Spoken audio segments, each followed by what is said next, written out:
Philips launched the world's first cinema proportion TV. From the beginning, we set out to make cinema.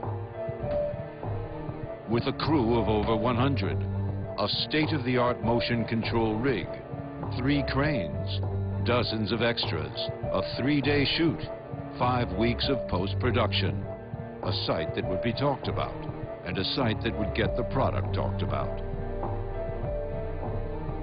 We approached directors with the brief of one continuous tracking shot, and we kind of talked to them about something cinematic. So we had the ideas of car chases, bank robberies, heists gone wrong, or a kind of big Hollywood production. So Adam came back with his treatment, and we went from there. Tribal wanted you to learn something new when you came out of it, so that something had happened actually in the film, and when you ended, you would end up smarter than you were in the beginning. I think we got away with it quite nicely when we landed on the cop in the beginning, who's actually the leader of the robbers, and he's maybe getting away with it, which sort of opens up the film and brings you in and maybe invites you to look at it one more time. I think the whole concept of it feels quite complicated, and it's not really. It's a very simple thing. I mean, people are standing still, and the camera is the only thing moving.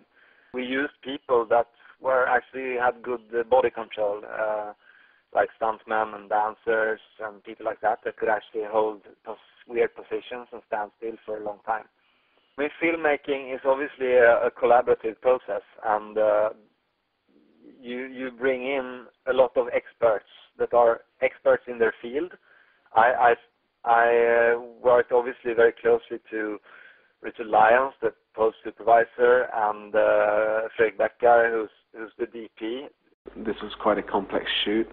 A bit like Adam says, you know, the actual idea looks very complicated, and it's quite a simple way of doing it, the way we've done it. The motion control allows you to repeat the camera move, and this is very useful when you're doing clean plates.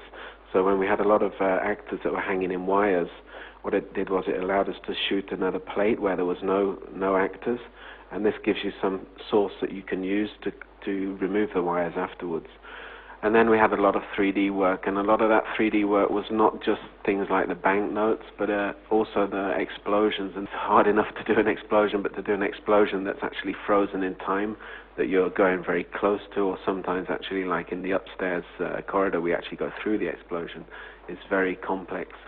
So since this was a web-based film, this allowed us to work with kind of sub-films within the main film, and these became hotspots. And one of those, of course, was the VFX Supervisor's hotspot, where we used a little bit of poetic license to create a software that showed off how specifications of the TV, such as the picture quality and the sharpness and the smooth motion, really came through.